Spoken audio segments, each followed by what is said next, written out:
Outsourcing tends to have a bad reputation as being low quality. Partner Hero's value-based approach raises the bar for the outsourcing industry by investing in employee empowerment and career growth, paying above-market salaries, and maintaining a focus on quality and performance. They're more than a service provider. They're also a thought partner for the startups they serve. It's simple. Brands that care about quality customer experience choose Partner Hero.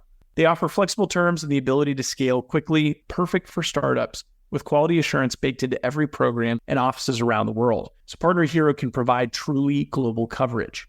Outsourcing has long been available mainly to big businesses, but Partner Hero is challenging business as usual by bringing the benefits of outsourcing to businesses of all sizes with short, flexible contracts and fast ramp-up times. 10 years ago, when we were launching the Action Catalyst, we could have used a few extra hands to help us scale quickly, even if it was just for a short while. You can bet that with their expertise, fast onboarding, and core focus on quality, Partner Hero would have had our attention.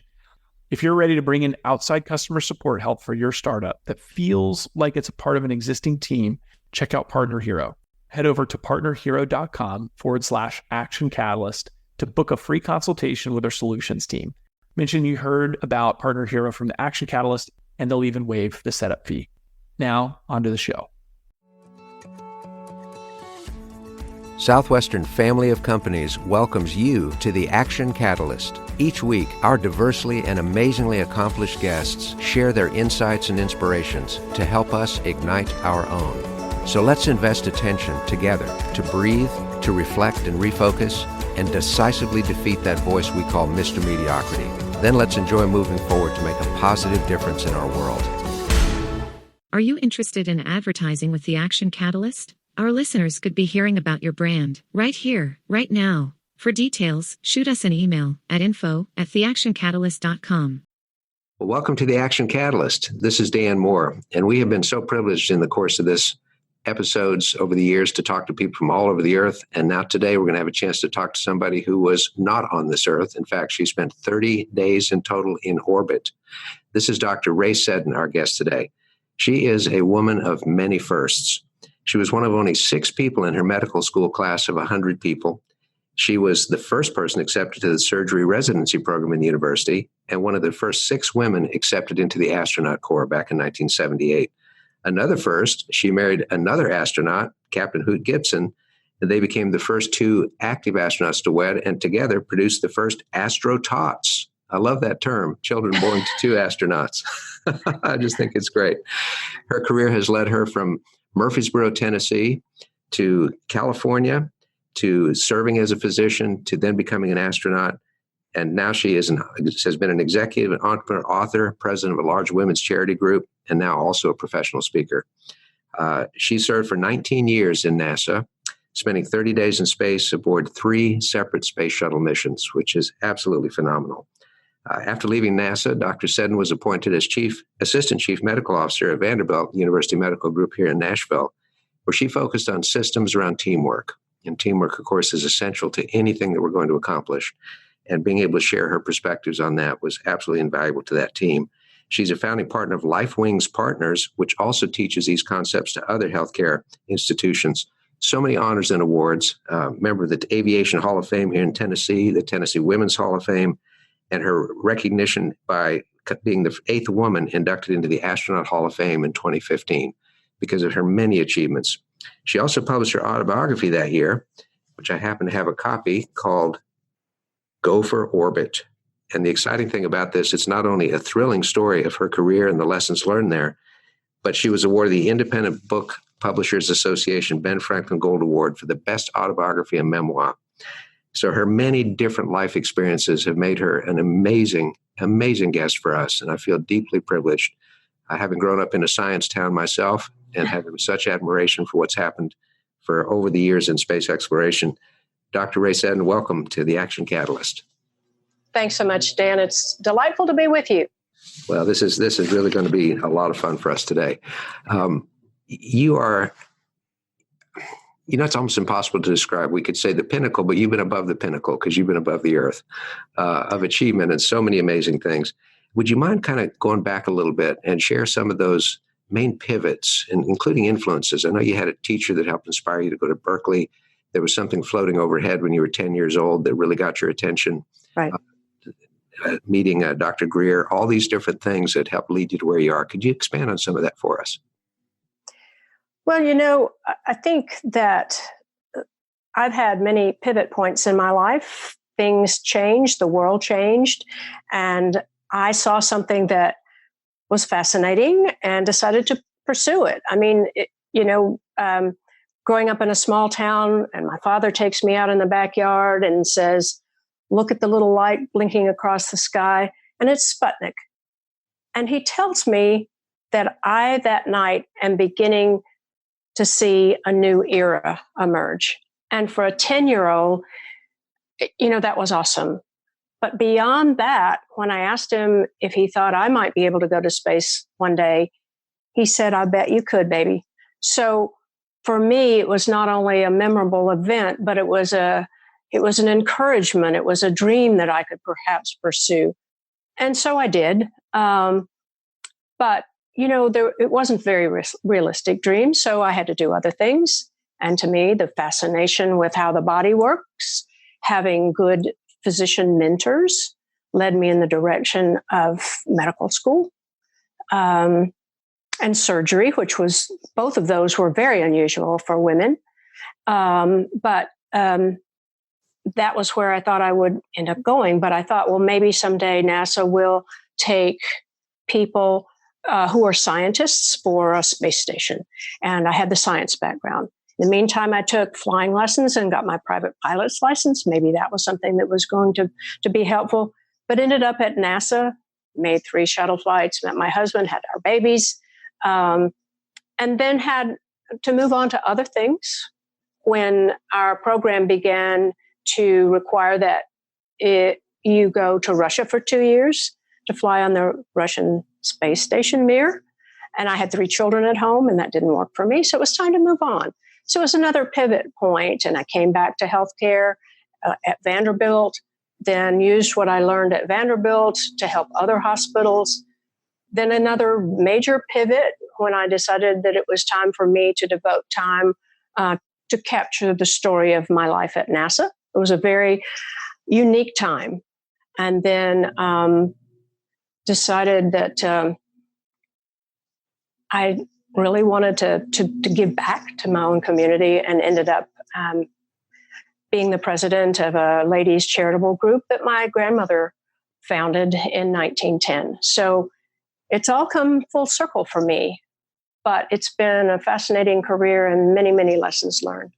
Oh, it's fantastic. And you live very near to your hometown, despite having been literally around the world. I live in my hometown. Well, it was interesting reading a little bit in your book about Sputnik stimulated a lot of fear, of course, in our country, and it stimulated a lot of interest in science because we realized how far behind we were compared to the Soviet space program. Yes. But you were there at St. Rose of Lima, a little Catholic school in Murfreesboro. I've been to that church to attend Mass. It's a very cool place. And they didn't have a proper science teacher. Can you share kind of what happened next, because of how interesting that is in your career progression? 7th and 8th grade. St. Rose was a 3-room schoolhouse. First and second in one room, 3rd, 4th, and 5th in another, 7th and 8th in the other. But again, we were taught by nuns who really had no background in science. So they imported a science teacher from the local community. And she began to tell us about all kinds of different sciences, but we had to do a project at the end of the year. And believe it or not, I found a wonderful Life magazine article on what might happen to people when they went into space. And this was like 1964, but they were presupposing, I guess it was maybe even before that, but I did a big poster on that. So I think the interest in space was really there for me pretty early, but kids dream about all kinds of things that they never can accomplish, but I was fortunate to be able to be on a path. Right. And it's fun to look back and see those points that now connect really clearly, but there's no way when you're going through one of those points, you could see where it was going to lead. Exactly. That's great. I loved being able to have something important that I wanted to do, but realize that I might not ever get there, but always consider the options, the plan B, if this didn't happen, I would be ready to do this. I think that's one of the things that young people need to think about. You want to do a certain thing, but maybe you won't get to, and you have to think about what would you do other than that. Mm-hmm. You've always kind of been unconventional to be from Murfreesboro, Tennessee, which was a tiny town, and go to University of California, Berkeley, right at the birth of this free speech movement. Yes. That is innovative of its own self. It was a fabulous experience, but crazy, just certifiably crazy. I was fortunate, besides, being there in the time of the anti-war protests and all the campus unrest, to be there, I think, at the very beginning of the women's lib movement. And so perhaps to be a beneficiary of that later on in my life, it's kind of exciting to think back on that. Right, exactly. We have so many women that listen to the podcast. Certainly with the innovations that you've had in your career, you faced some obstacles, some people that were highly skeptical. For example, one of only 6 women in your med school class and the first person in the surgery program. Right. What guidance would you share with people when they meet that almost disdain at its worst and skepticism at its easiest? Well, that is definitely an obstacle to overcome, people's biases about you. And of course, I was kind of in that first wave of women wanting to do unusual things. And there were people that didn't think women should do that. My own family pediatrician, when I told him I had applied to medical school, he said, "Oh, Ray, you're too cute. You'll just take up a man's spot and you'll end up getting married." And so there was that kind of bias, in people's heads that you sort of didn't know whether they felt that way or not until they voiced it. I can remember, that there were certain rules about women. My first day as a surgery resident, the chief of the Department of Surgery welcomed me into the operating suite, showed me around a little bit, and he said, "But you remember, women aren't allowed in the doctor's lounge." And I thought, really? Really? I mean, I was a Berkeley girl, and you just didn't do that. You didn't say it. But I considered, again, what am I going to do about this? I tried to get him to change the rules, but the answer was always, no, the men don't want you in there. And I thought, well, I'll just go in there and see what happens. But I was afraid that they would fire me. And so I thought, well, what do I do? I have to go somewhere in between the operative cases that we were about to do. And he said, well, go talk to the nurses. Well, the nurses didn't even have a lounge, but they told me that I could sit on the metal folding chair in their bathroom. So, oh my goodness. Believe it or not, I spent the next year waiting between classes there. But I did it. I made it. I found a way to do it. I got through it. And, that's what I had to do. And that sort of followed on with the rest of my career. How am I going to get through this? How am I going to, get to where I want to go? Mm-hmm. This is a random question. Do you have any idea how many female surgeons have graduated from that medical school since then? I have no idea, but I know that there are a lot of them. I meet some of them, and I'm so proud of them. And, I think now there are more than 50% of the students in medical school classes that are female. Mm-hmm. So I'm so proud of them, and I'm so glad that it is easier for them now that others have led the way. Well, and you were certainly one of those that did lead the way, and you had the wisdom to turn the other cheek instead of going to conflict that might have cost you the whole thing. Right. Any kind of guidance on that for people? That's just tempting to want to be like Don Quixote and joust against the windmill. How do you decide when to carry that battle to its ultimate end, or when do you back up and keep the bigger picture in mind and say, I'll live to fight another day? I think that has to do with an individual's personality.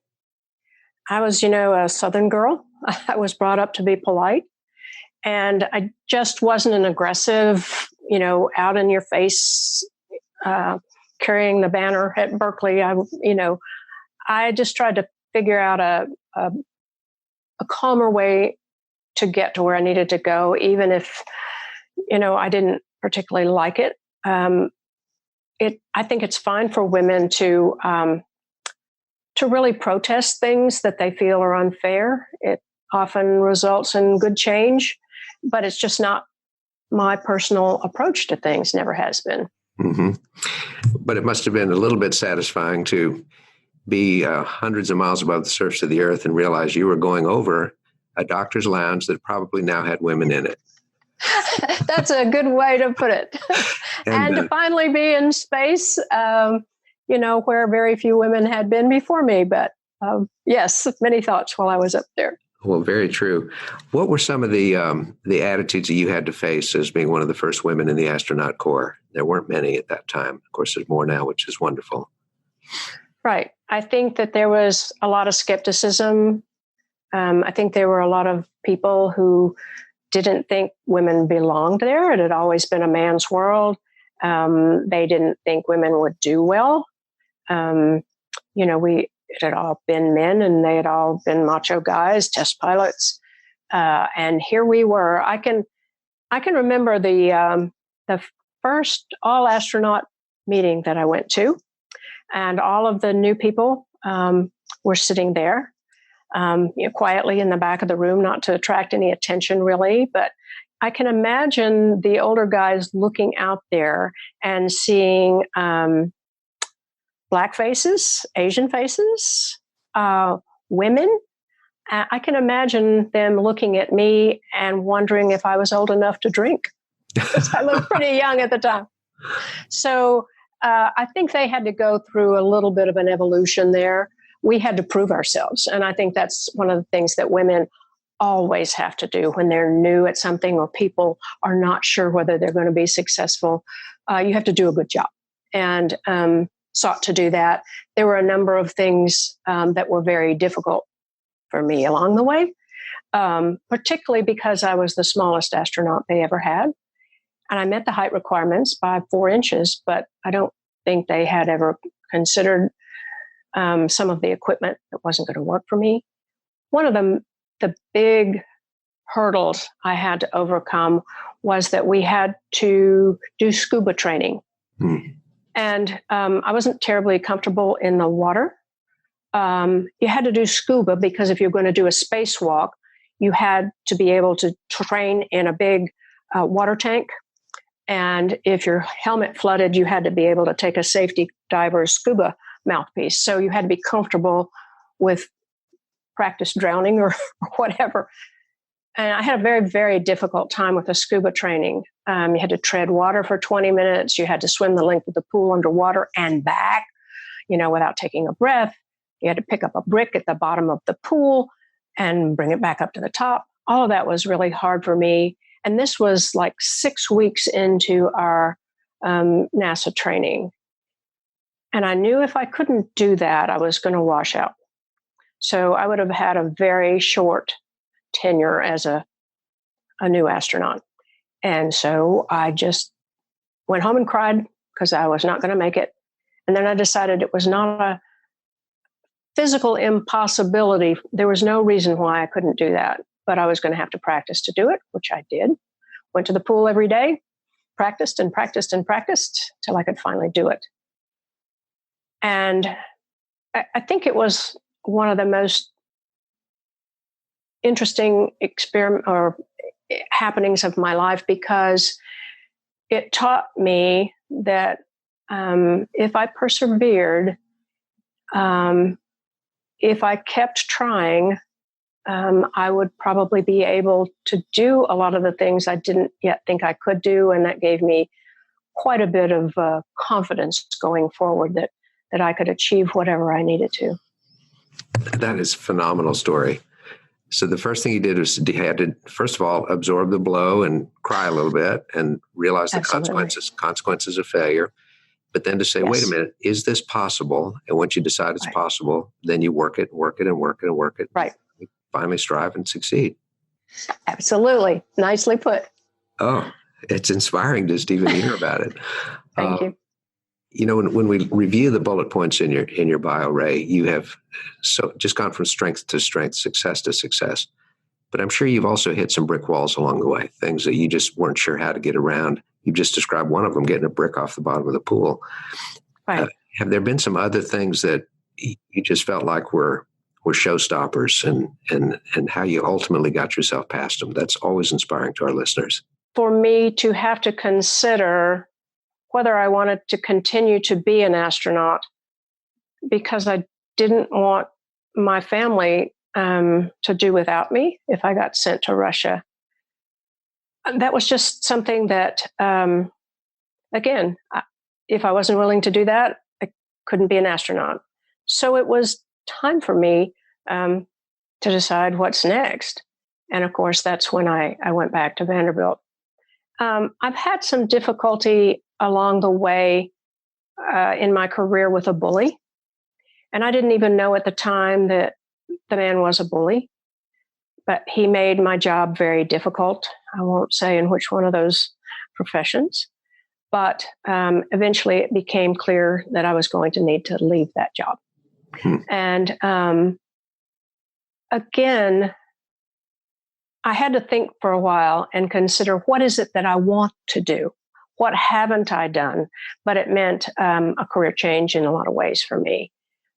But again, I think when you have the confidence that you have been successful in the past, you have navigated those kinds of problems, and you come out at the end. And a lot of times it has to do with mentors. It has to do with a bucket list that you may have. There are a lot of ways that I think people can get past what maybe at the time looks like an insurmountable barrier. Mm-hmm. But you have to give it time, you have to give it a thought, and you have to find what's in your heart to do next. And be true to your values. Absolutely. Know what's most important. I also know, because of the time span of your tenure as an astronaut, that you experienced the disaster of knowing the people that were on the Challenger. Absolutely. I can't even comprehend that. I watched it along with most of America. And what do you do to get through that kind of loss? My father told me once, when I was having some difficulties, you just put one foot in front of the other until you come out on the other side. We just had not considered that something like the Challenger accident would happen. We had backups to the backups to the backups. We had never lost anyone in space before. And we were sort of lulled into the feeling that we were invincible. And then, of course, when it happened, it was so unbelievable. I mean, those people were all good friends of mine. People called us on the phone and asked, did we know those people?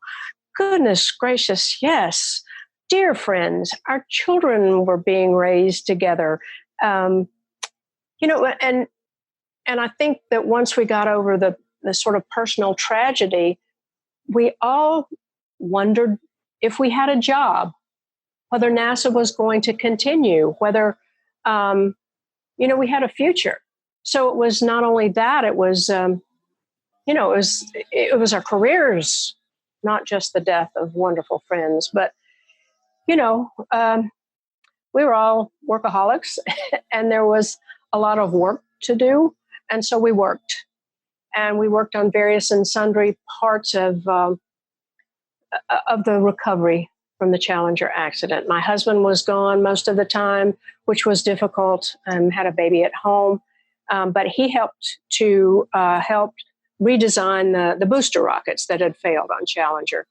I was sent to Cape Canaveral to help them identify the parts of Challenger that had been pulled out of the ocean. So, it's just heartbreaking to look at things and remember, yes, that's this part and it was here. Yes, that is an item that was put in the souvenir kit to be brought back home. I know who put it there. It just was heartrending. So, again, we worked our way through it. Luckily, it took, a couple years to get back to going again. And then, of course, my husband flew one of the early flights after we got started. So we got back in the role. I got back in the role of being the spouse and having to support him flying in space and do all the things that spouses need to do as part of the space program. I had to wait a while for my next flight, but that gave us plenty of time to train for a major science mission. So it all worked out, but it was a very, very difficult time in our lives. Thank you for sharing that. I can't imagine how painful that would be, because I know they were friends. There's no way they could. Absolutely. Well, let's try to brighten it up a little bit if we can. Yes. How have you managed to avoid complacency? I mean, you were an astronaut. There are so few people that are astronauts, so fewer still that orbit the Earth, fewer still that do it more than once. You could have just coasted at that point. What is it that keeps mediocrity away from you, Ray? Gosh, Dan, I don't think mediocrity is in my genes. I think it has never occurred to me to be mediocre. My father, of course, always told me I could do whatever I wanted. He encouraged me, but he always told me, whatever you do, be good at it. Try to do your best. And I guess I have never reached the point where I felt like I could just coast and keep on doing what I'd always been doing. I guess maybe that's why I had a number of pivots in my career. It was time to do something different, and I figured out something interesting to do next and sought to be the best I could be at it. So complacency has sort of never been anything I even considered. That's great. And cheers to your dad, who said you can be whatever you want to be, and whatever you do your best at it, that he didn't limit your aspirations. I think that's fantastic. Well, and when I meet, as I did last weekend at a big gala to celebrate some of the Space Shuttle and Apollo wonderful things, I met a number of people, and in the meeting and greeting, I noticed that some men had brought their daughters to help learn about the space program. And I always tell fathers of daughters how important they are in their daughters' lives. You know, a father can tell his daughter, you can do anything, or a father can tell his daughter that's not appropriate for a girl, or dissuade them from doing what they want to do. So I was very lucky that I had a father like that. And I think that's the role that fathers should play with their daughters. Mm-hmm. Well, we often get good parenting lessons from this podcast that we don't expect. There's one. I think that's absolutely fantastic. And by the way, I'm sure that you enjoyed the movie Hidden Figures that spoke so much about the crucial role of women in STEM before it was an acronym. Absolutely. I thought it was one of the most uplifting movies that I've ever seen. I read the book in detail. The movie itself showed what they had to go through and what they did go through because they were so invested in what they were doing. Mm-hmm. And, they had to face racial barriers, which, obviously I never had to face, but they did it. They just did it.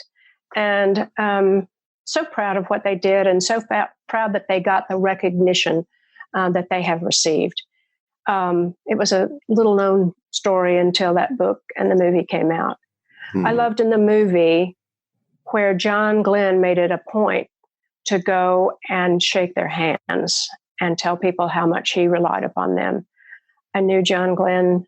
He was a fabulous man, wonderful person. Have very fond memories of my interactions with him.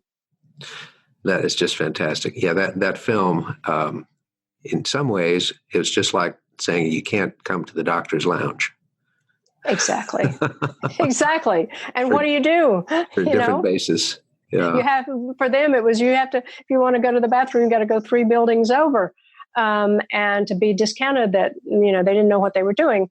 Again, yes, we've all in the past, hopefully not these days have had to go through some things like that. Well, I'm personally very optimistic about our younger generation today. Yes. I think for most of them, they're colorblind, they're gender blind, they're ethnicity and religion blind, and it's just let's accept people, and I get excited about that. Amen. Amen. I hope so. Yes, indeed. This is so interesting. A month ago, I met Chuck Yeager. Wow. It's kind of quite a character. It's a strange story, but I was in a hotel in Boston. I had gone downstairs to get some toothpaste, an unscheduled overnighter. And in the corridor, I saw a man in a wheelchair, and he was by himself. And I walked up and said, hello, sir, can I assist you? He was right in front of my room. He says, oh, no, I'm just waiting for somebody. And then a woman stuck her head out the door down and said, you okay? I'll be right there with you. And I said, oh, hi there. Is this your father, your grandfather? She said, oh, no, that's my husband. That's Chuck. I said, okay. And then we got acquainted, and I knew his story and background and had an opportunity to meet him. And yes, here you are, an incarnation, a result of his daring and his persistence and perseverance. Absolutely. And all the rest. And he's 96, and he's still public speaking, and he's contributing, and he is bright-eyed and clear-eyed as possibly can imagine. I can see. I'm delighted to hear that. I think that is one of the things that I hope to do until I'm very old, is to be able to inspire people and show that it is possible. I mean, obviously, those men who were in the flying part of our history are terrific. I met Neil Armstrong. What a wonderful man he was. He and my husband became good friends because of their engineering and flying backgrounds. And my husband admired him, and he admired my husband. So it's wonderful to meet those people in real life and find out that they are really real people, good people, kind people, willing to share their stories. And I think it's a lesson to me that those are some of the responsibilities that I have too. Right.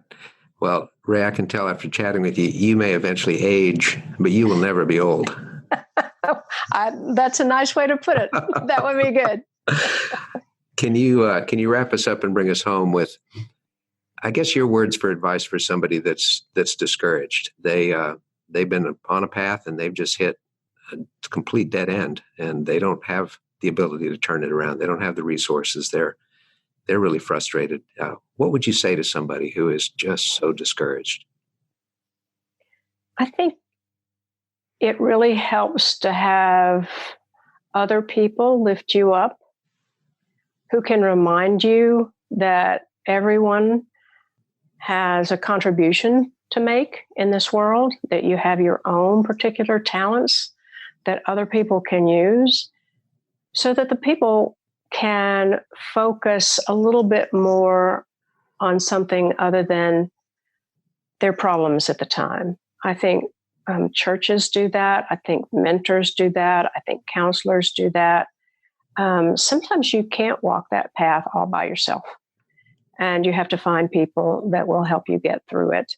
I've had wonderful people like that in my life. I've never been really at a dead end, but I have been through times when I needed other people to talk to understand that perhaps that was temporary.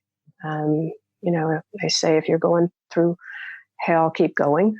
Mm-hmm. And I think people have to realize that they can come out on the other side, but sometimes there are other people that have to help you get there. That's such an excellent point, because when we're in the middle of the fight, we can't see past it. So somebody else that can say, hang on, this is going to turn.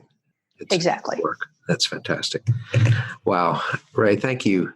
Thank you so much for sharing from your heart, for all that you've done, for the message that you are sending through the very way that you live your life. You're the epitome of why we do this podcast. So thank you so much. I'm honored to be with you, Dan. Thanks for all the good questions. Good. Now, how can people find this? Yes, they can find that on my website, okay. AstronautRaySeddon.com. It's there, and it's available to anyone who wants it. I am a self-published author, so that's That's where you find my book, not necessarily in the bookstores, but astronautrayseddon.com. It'll get you there. And I hope you will enjoy maybe the website at the same time. Oh, it's phenomenal. And this book speaks to why books should be in print and not just electronic format. It is beautifully illustrated. The photographs are fantastic. The paper, I'm in the publishing business too, so I admire this so much. It's gorgeous. If I'm only going to do the story of my NASA life once, it's going to be pretty. Well, not only that, it is everything. So thank you. Thank you so much for joining us on the Action Catalyst, and know that we're with you and prayers go with you, whatever you do. Thank you so much, Dan. Love to be with you. If you enjoy this podcast, please make sure to subscribe. To stay updated on everything that the Action Catalyst is up to, make sure to follow us on Facebook and Instagram at Action Catalyst Podcast and Twitter at Catalyst_Action. Thanks for listening.